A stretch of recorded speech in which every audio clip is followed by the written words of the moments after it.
Good evening students, welcome to SRS IAS and law academy. जैसा कि आप सबको पता है कि नायब तहसीलदार का एग्ज़ाम बहुत पास आ गया है और उसी रिगार्डिंग हमने अपना एक नया कोर्स शुरू किया है जिसमें हम मोस्ट एक्सपेक्टेड क्वेश्चंस जो नायब तहसीलदार के एग्ज़ाम में आ सकते हैं वो डिस्कस किया करेंगे। तो आज हम अपना पॉलिटी में सबसे पहला जो टॉपिक है प्रीएम्बल उसको डिस्कस करेंगे। आज हम प्रीएम्बल से रिलेटेड जितने भी MCQs जो पॉसिबली बन सकते हैं वो बना के आज हम उसकी वीडियो अपलोड करेंगे। तो आप लोग मेरे साथ साथ ही क्वेश्चंस के आंसर सॉल्व करते रहिएगा और जो जो एक्सप्लेनेशन मैं आपको बताऊं उसको भी साथ साथ नोट करते रहिएगा। तो चलिए आज की क्लास हम शुरू करते हैं। तो जो हमारा फर्स्ट क्वेश्चन है वो है कि the status of preamble of constitution has always been a question of debate in our country.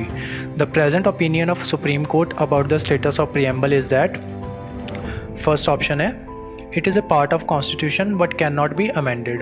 Second है it is not a part of constitution and cannot be amended.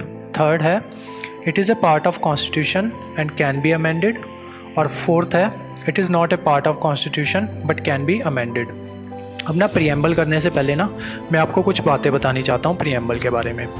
Preamble ना शुरू से controversy में रहा है कि सबसे पहली कंट्रोवर्सी इसकी होती है 1960 में। इसमें कंट्रोवर्सी ये थी कि प्रीएम्बल को जो हमारा कॉन्स्टिट्यूशन है उसका पार्ट माना जाए कि ना माना जाए। तो 1960 में ना एक केस होता है सुप्रीम कोर्ट में जिस केस का नाम है Berubari versus state of Kerala. इसमें जो सुप्रीम कोर्ट है वो ये डिसीजन देता है कि प्रीएम्बल जो है उसको कॉन्स्टिट्यूशन का पार्ट माना जाएगा। इसके बाद 1973 में एक और इम्पॉर्टेंट केस की जजमेंट आती है। केस का नाम था केशव नंदा भारती केस। इस केस में ये केस भी प्रीएम्बल के पॉइंट ऑफ व्यू से बहुत इंपॉर्टेंट है क्योंकि ये केस बहुत कॉम्प्लिकेटेड है और फिलहाल हम सिर्फ क्वेश्चंस आंसर सॉल्व कर रहे हैं। तो इस केस को हम किसी और दिन डिस्कस करेंगे क्योंकि सुप्रीम कोर्ट ने इस चीज़ को क्लियर कर दिया था Berubari versus state of Kerala case में कि जो प्रीएम्बल है उसको कॉन्स्टिट्यूशन का पार्ट माना जाएगा। इसके अलावा जब 1973 में केशव नंदा भारती केस की जजमेंट आती है उसमें सुप्रीम कोर्ट ये फैसला सुनाती है कि जो प्रीएम्बल है उसको अमेंड तो किया जा सकता है लेकिन प्रीएम्बल का जो बेसिक स्ट्रक्चर है उसके साथ कोई छेड़छाड़ नहीं की जा सकती, मतलब उसमें कोई चेंजेस नहीं किए जा सकते। लेकिन सुप्रीम कोर्ट ने अभी तक ये डिस्कस नहीं किया या अभी तक हमें ये नहीं बताया कि जो प्रीएम्बल है उसका बेसिक स्ट्रक्चर है क्या, मतलब बेसिक स्ट्रक्चर में आता क्या क्या है। तो चलो अब हम आते हैं अपने क्वेश्चन पे वापस। तो पहला ऑप्शन था कि it is a part of constitution but can not be amended. Second था it is not the part of constitution and can not be amended. Third था it is part of constitution and can be amended. तो जो हमारा correct answer है वो है सी। और जो अमेंडेड वाला पार्ट है वो कहाँ पे हमारा क्लियर होता है, केशव नंदा भारती केस में। इसके अलावा ना सुप्रीम कोर्ट ने 2 जजमेंट्स और दी हैं। उन्होंने बोला है कि जो प्रीएम्बल है वो ना तो सोर्स ऑफ पावर है किसके लिए, लेजिस्लेशन के लिए, और ना ही प्रोहिबिट करता है पावर ऑफ लेजिस्लेशंस को। इसके अलावा सुप्रीम कोर्ट एक बात और कहते हैं कि ये जो प्रीएम्बल है ना ये नॉन जस्टिसिएबल है और इसकी प्रोविजंस हैं वो इनफोर्सिएबल नहीं होंगी कोर्ट ऑफ लॉ में। नेक्स्ट क्वेश्चन ये है कि which of the following statement is correct about the preamble of constitution. जो हमारा फर्स्ट ऑप्शन है वो है it was enacted by constituent assembly. Option B है it is source of power to legislation. Option C है its provisions are enforceable in court of law. Option D है supreme court has never considered preamble as part of the constitution. जो हमारा option D है ये तो बिल्कुल ही incorrect है क्योंकि अभी हमने डिस्कस किया कि जो बेरुबारी केस है उसमें सुप्रीम कोर्ट खुद ही कहता है कि जो प्रीएम्बल है वो पार्ट है किसका, कॉन्स्टिट्यूशन का। उसके अलावा आंसर हमारा डी जो है वो इनकरेक्ट हो गया। फिर है आंसर ऑप्शन सी, वो क्या कहता है कि इस provisions are enforceable in court of law. तो जो मैंने अभी आपको जो सुप्रीम कोर्ट की 2 प्रोविजंस बताई थी कि जो प्रोविजंस ऑफ प्रीएम्बल हैं वो इनफोर्सिएबल नहीं होंगी और जो हमारा प्रीएम्बल है ये सोर्स ऑफ पावर लेजिस्लेचर के लिए नहीं है। तो जो हमारा करेक्ट आंसर है वो है आंसर नंबर ए। अब हम मूव करते हैं अपने नेक्स्ट क्वेश्चन पे। तो जो हमारा नेक्स्ट क्वेश्चन है the 42nd amendment to the constitution amended the preamble to added the words. अब मैं आपको ये बताना चाहता हूँ कि 42nd अमेंडमेंट जो आई थी 1976 में वो क्या करती है कि वो ना 3 वर्ड्स ऐड करती है हमारे प्रीएम्बल में और वो 3 वर्ड्स थे सोशलिस्ट, सेकुलर एंड इंटेग्रिटी। तो जो इसका करेक्ट आंसर है वो है बी। अब ना यहाँ पे आप कुछ बातें नोट कर लो। 42nd अमेंडमेंट से पहले ना इंडिया के जो प्रीएम्बल में जो इंडिया की डिस्क्रिप्शन हुआ करती थी ना, वो हुआ करती थी सॉवरेन डेमोक्रेटिक रिपब्लिक। इसको जो 42nd अमेंडमेंट थी उससे चेंज करके हमने कर दिया था sovereign socialist secular democratic Republic. और उसके अलावा ये कुछ वर्ड्स में और चेंज किया था। पहले जो हमारा प्रीएम्बल था उसमें मेंशन होता था यूनिटी ऑफ द नेशन। उसके बाद जो हमने चेंजेस किए 42nd अमेंडमेंट में unity and integrity of the nation कर दिया था हमने। अब मूव करते हैं हमारे नेक्स्ट क्वेश्चन पे। हमारा नेक्स्ट क्वेश्चन है कंसिडर द फॉलोइंग स्टेटमेंट्स। इसमें जो हमारी पहली स्टेटमेंट है वो है the constitution of India ensures equality of citizens within religious community. Second statement है a democratic government is most legitimate government. जो हमारा थर्ड स्टेटमेंट है वो है preamble is not an integral part of constitution. तो अभी हम discuss करके गए हैं कि सुप्रीम कोर्ट कहता है कि जो प्रीएम्बल है वो इंटेग्रल पार्ट है कॉन्स्टिट्यूशन का। तो जो हमारा थर्ड स्टेटमेंट है वो गलत हो जाती है। हमारी फोर्थ स्टेटमेंट है democracy helps in promoting dignity and freedom of individual. तो जो हमारे ऑप्शंस है ना वो है ऑप्शन ए वन ओनली। हमें यहाँ पे करेक्ट ऑप्शन को मेंशन करना है कि इन चारों में से करेक्ट कौन सी है। ऑप्शन बी है 1 और 4, ऑप्शन सी है 1, 2 और 3। तो जो हमारी स्टेटमेंट 3 थी वो गलत थी और जो बाकी तीनों स्टेटमेंट्स हैं वो सही हैं। तो जो हमारा करेक्ट आंसर हो जाएगा वो हो जाएगा सी। अब मूव ऑन करते हैं हमारे नेक्स्ट क्वेश्चन पे। नेक्स्ट क्वेश्चन क्या है कि consider the following statements about the preamble of constitution. तो जो हमारी पहली स्टेटमेंट है वो है preamble is the source of authority of the constitution. Statement 2 है it declares the nature of the Indian state. Option 3 है it envisages political as well as social ideas. तो जो हमारी स्टेटमेंट 1 है ना वो कहती है कि preamble is source of authority to the constitution. अब ना यहाँ पे आपको एक बात याद रखनी है, जो हमारे कॉन्स्टिट्यूशन का सोर्स ऑफ पावर है ना वो है हम लोग, that is people of India. तो जो हमारा जो फर्स्ट स्टेटमेंट है ना वो स्टेटमेंट है गलत। तो जो हमारा सेकंड स्टेटमेंट है it declares the nature of Indian state. तो जो हमारा इंडियन स्टेट का नेचर है ना ये हमारे जो प्रीएम्बल है उसमें मेंशन किया गया है। वो मेंशन करता है कि it decide India to be sovereign socialist secular democratic and republic. उसके अलावा ये ना हमारे ऑब्जेक्टिव्स भी मेंशन करता है। It specifies justice liberty equality and fraternity as the objectives. तो जो हमारा इस क्वेश्चन में जो सही ऑप्शन है वो है option b, that is statement 2 और 3 वो करेक्ट है। अब हम मूव ऑन करते हैं हमारे नेक्स्ट क्वेश्चन पे। नेक्स्ट क्वेश्चन है the preamble is used by courts in constitutional interpretation because. Statement 1 है it contains the objective and philosophy of the constitution makers. Second statement है it is source of all the constitutional powers and limitation on authority of the government. तो जो statement हमारी second है ना वो हमारी statement वो जो गलत है, क्योंकि the preamble does not grant any power but it gives direction and purpose to the constitution. मतलब जो हमारे कॉन्स्टिट्यूशन का सोर्स है ना, सोर्स ऑफ पावर है वो हम लोग हैं, that is we the people of India. तो उससे हमारा जो स्टेटमेंट 2 है वो गलत हो जाती है। तो जो हमारा करेक्ट आंसर है इस क्वेश्चन का वो है answer option A, that is 1 only. अब जो हमारा नेक्स्ट क्वेश्चन है वो कहता है कि sovereignty of India means. Statement 1 no external power can dictate the government of India. Statement 2 citizens can not be discriminated against on any grounds. Statement 3 there is absolute freedom of speech and expression for Indian citizens. Statement 4 all citizens have equal economic rights. इसमें हमें select करना है जो correct answer है। हमारा option A है 1, 2 and 3, option B है only 1, option C है 3 and 4 और ऑप्शन 4 है ऑप्शन डी है 2 and 4। तो हमारा क्वेश्चन क्या था कि सॉवरेनिटी का मतलब क्या होता है। देखो सबसे पहले ना आप सॉवरेनिटी का कॉन्सेप्ट समझो। जब इंडिया आज़ाद होता है ना तो जो ब्रिटेन वाले होते हैं ना वो इंडिया को 2 ऑप्शंस देते हैं। वो कहते हैं कि या तो आप हमारी सॉवरेनिटी एक्सेप्ट कर लो, मतलब कि आप कॉमनवेल्थ नेशंस में शामिल हो जाओ। कॉमनवेल्थ नेशन में वो देश शामिल होते हैं जिन पे कभी ना कभी ब्रिटिश क्राउन ने हुकूमत की होती है, जैसे कि कनाडा हो गया, ऑस्ट्रेलिया हो गया, ये ना आज भी कॉमनवेल्थ नेशन के पार्ट्स हैं। लेकिन जो इंडिया था उस टाइम पे इंडिया ने ये डिसाइड किया कि वो किसी भी एक्सटर्नल पावर को ये हक नहीं देगा कि वो डिक्टेट करे कि गवर्नमेंट ऑफ इंडिया कैसे वर्क करेगी, कैसे अपने इंटरनल या एक्सटर्नल मैटर्स को हैंडल करेगी। तो जो स्टेटमेंट 1 है ना, वो हमारा राइट ऑप्शन है। तो स्टेटमेंट 1 कहाँ पे आ रहा है? बी में, यानी कि हमारा जो राइट आंसर है वो है बी। हमारा नेक्स्ट क्वेश्चन है पॉपुलर सॉवरेनिटी का मतलब क्या होता है? तो स्टेटमेंट 1 है people are the ultimate source of authority of their government, और स्टेटमेंट 2 है a region can be declare sovereign by wish of its people. तो जिसमें स्टेटमेंट 1 है ना, सिर्फ वो करेक्ट है। अगर स्टेटमेंट 2 भी करेक्ट हो जाती तो जो डिफरेंट रीजन्स है ना, वो अपने अपने अलग अलग देशों की मांग करने लग जाते। तो जो इसका राइट आंसर है वो है option A, that is 1 only. जो हमारा नेक्स्ट क्वेश्चन है वो है in the Indian polity sovereignty ultimately lies with. तो जो इसका करेक्ट आंसर है जो वो है answer number D, that is sovereignty of the Indian polity lies with the people of India. उसके बाद हमारा नेक्स्ट क्वेश्चन है जो अवधि session of Indian national Congress was famously known for.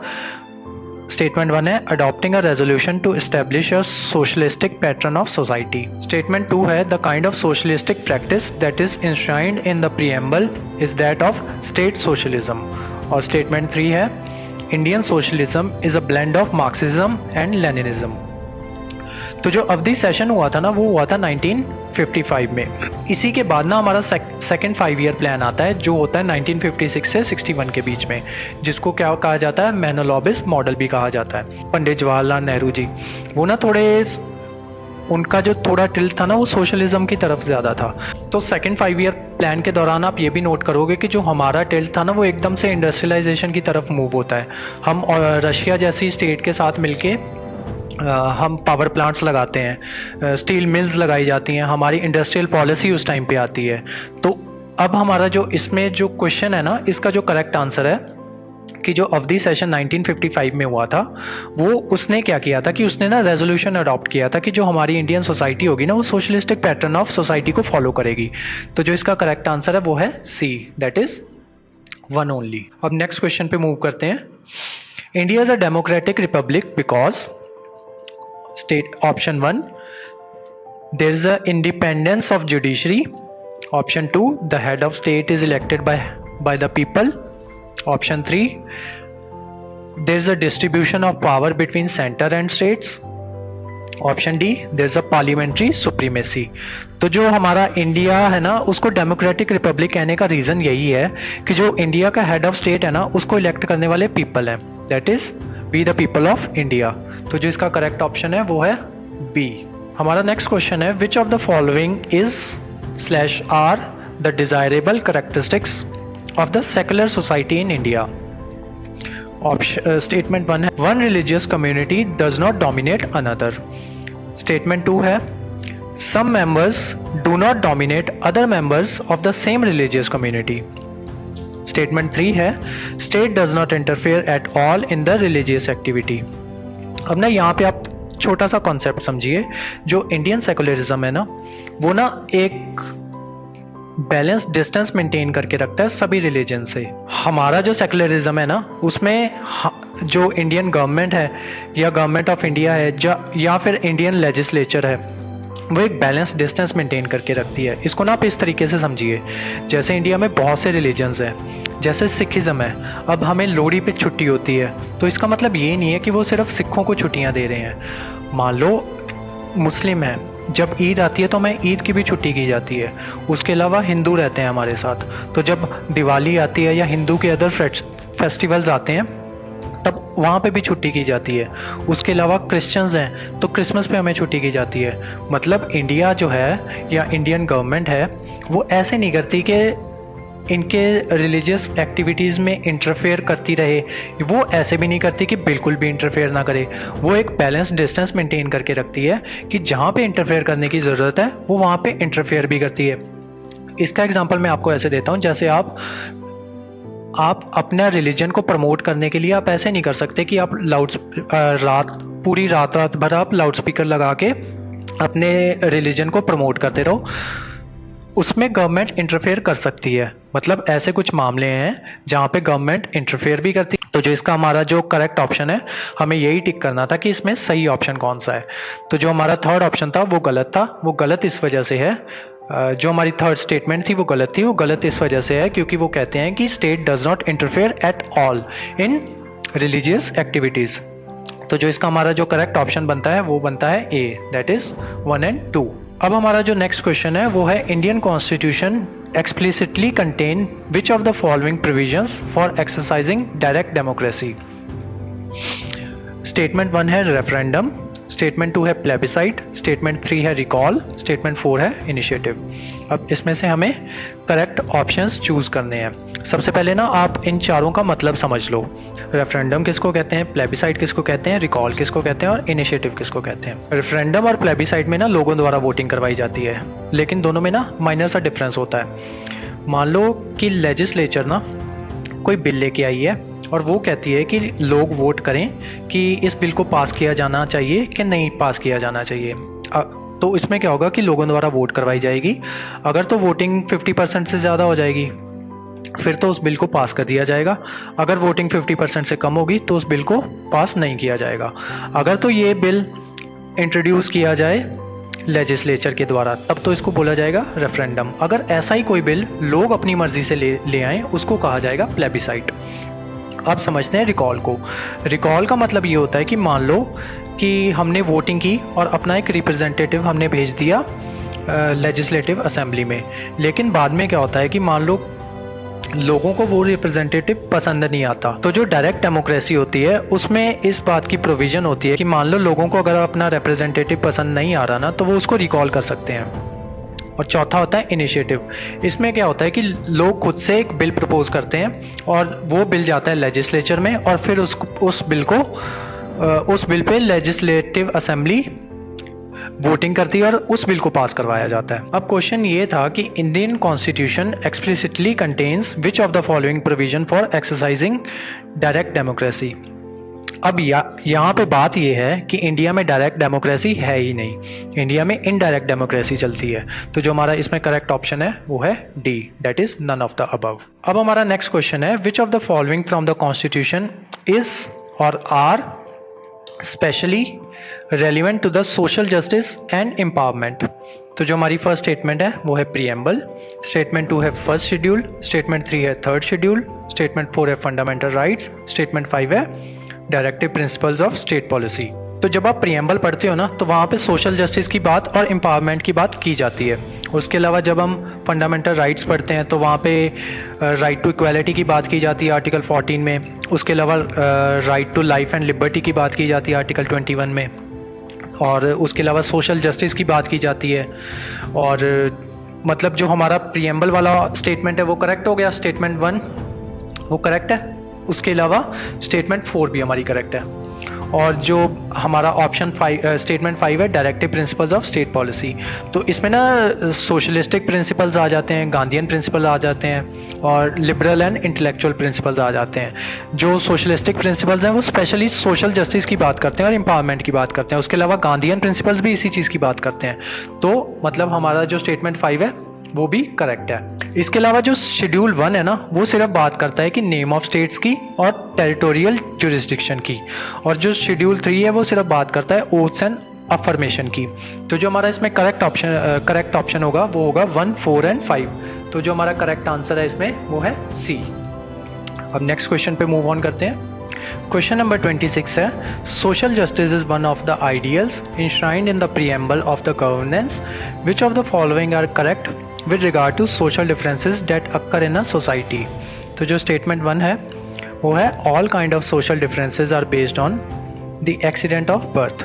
Statement 2 है some of the differences are based on our choices। Option 3 statement 3 है every social difference does not lead to social division। Statement 4 है democracy always leads to disintegration of society on the basis of social divisions। एक ना political writer हैं जिनका नाम है John Rawls. उन्हें एक थ्योरी देते हैं, थ्योरी का नाम है थ्योरी ऑफ सोशल जस्टिस। तो ये जो क्वेश्चन है ना ये असल में वहाँ से सॉल्व होता है, लेकिन मैं ना इसको सॉल्व करने का एक अलग तरीका बताता हूँ। इसमें ना कुछ कीवर्ड्स होते हैं जैसे ऑल हो गया, स्टेटमेंट को ना आप ध्यान से पढ़ो, इसमें लिखा है all kinds of social differences are based on accident of birth. ये जो कुछ कीवर्ड्स होते हैं ना, जैसे ऑल हो गया, एवरी हो गया या फिर ऑलवेज हो गया, इनको ना ध्यान में रखना होता है जब भी क्वेश्चन सॉल्व करो। अब ना इस क्वेश्चन की ना सेंस ही नहीं बन रही, मतलब इन स्टेटमेंट्स की सेंस ही नहीं बन रही। वो क्या कहता है, all kind of social differences are based on accident of birth. मतलब जो सोशल डिफरेंसेस आ जाते हैं ना, वो आ जाते हैं एक्सीडेंटल ऑफ बर्थ की वजह से। मतलब कोई इंसान गरीब घर में पैदा हो गया तो उस वजह से उसके साथ हर तरह के जो सोशल डिफरेंसेस हैं वो सिर्फ उसी वजह से होंगे कि उसका गलती से किसी गरीब घर में या किसी अमीर घर में जन्म हो गया। तो ऐसा ज़रूरी नहीं है कि आपके साथ जो सोशल डिफरेंसेस हों या हर तरह के सोशल डिफरेंसेस हों वो सिर्फ इस वजह से हों कि गलत घर में पैदा हो गए हो। तो जो ऑप्शन 1 है वो गलत हो जाता है यहाँ पे। उसके बाद some of the differences are based on our choices. अब उन्होंने यहाँ पे ये मेंशन, अगर यहाँ पे भी ये मेंशन कर देते कि all of the differences are based on our choices, तब ये स्टेटमेंट गलत हो जाती। तो अब ये स्टेटमेंट बिल्कुल सही लग रही है कि some of the differences are based on our choices, तो ये स्टेटमेंट होगी सही। थर्ड स्टेटमेंट क्या है, every social difference does not lead to social division. हर तरह के सोशल डिफरेंस से ये नहीं होगा कि सोसाइटी में डिवीजन हो जाएगी, तो ये भी करेक्ट है। उसके बाद क्या लिखा है, democracy always leads to disintegration of society. ये भी एक नेगेटिव स्टेटमेंट है और लॉजिकल भी नहीं लग रही, तो ये स्टेटमेंट भी गलत हो जाएगी। जो इसका राइट आंसर है ना, राइट आंसर है इसका ए।